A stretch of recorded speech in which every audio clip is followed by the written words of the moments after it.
فكرت تعمل دايت والدايت ده ما جابش معاك نتيجه، بالعكس لاحظت مع الوقت ان وزنك ممكن يكون بيزيد او فتره الاستجابه اللي في الاول بطيئه. خد بالك ان في غلطه كبيره بيقع فيها ناس كتير في بدايه الدايت، ان يقول لك انا كل ما اقلل معدلات الاكل واقلل كميات السعرات الحراريه اللي داخله انا اكيد هفقد وزن. الكلام ده مش دايما صح، لان احنا قلنا زمان عندنا حاجه اسمها السيتنج بوينت اللي هي مرحله ضبط معدل الحرق بتاعي. انا منين عايش بقالي سنين طويله باكل اللي انا عايزه بالكميات اللي انا عايزها وزي ما تطلب انا بجيب، فالخلايا بتاعتي مريحه خالص في معدلات الحرق بتاعها. اجي انا اقرر في يوم وليله احرمها من كل حاجه، اللي بيحصل حاله من العناد، حاله من الريزيستنس. عارفين كده الطفل الصغير لما تيجي تاخد منه المصاصه، تاخد منه الحاجه الحلوه، تاخد منه اللعبه، هيقعد في الارض يتمرمغ ويعيط. نفس الكلام بتعمله معاك الخلايا، حاله من حالات الريزيستنس. عشان كده لازم نعمل عمليه الفقدان التدريجي بتاعه الوزن بتاعتنا، نبدا ب 20 ل 25% من سعراتنا الحراريه نقللها، وبعدين ابدا واحده واحده انزل من 5 ل 10% كل من شهرين ل3 شهور، لحد ما اوصل بحد اقصى 50% من السعرات الحراريه بتاعتي. ده في دراسه من الدراسات كانت بتتكلم ان الناس اللي اخذت سعرات حراريه اقل من 1100 كالوري يوميا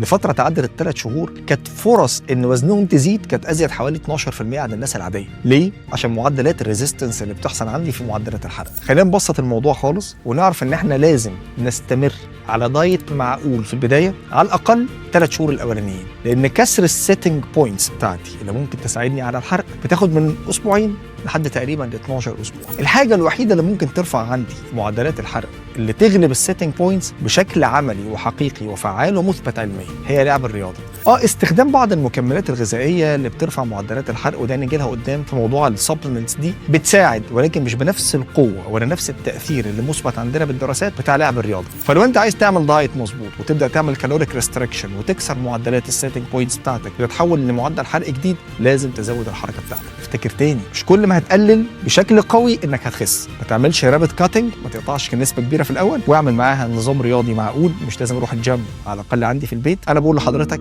قبل ما تعدي ال3 شهور هتكون كسرت السيتنج بوينتس وبدات تلاحظ عندك نزول في الوزن بشكل يرضيك. افتكر دايما ان صحتك اهم.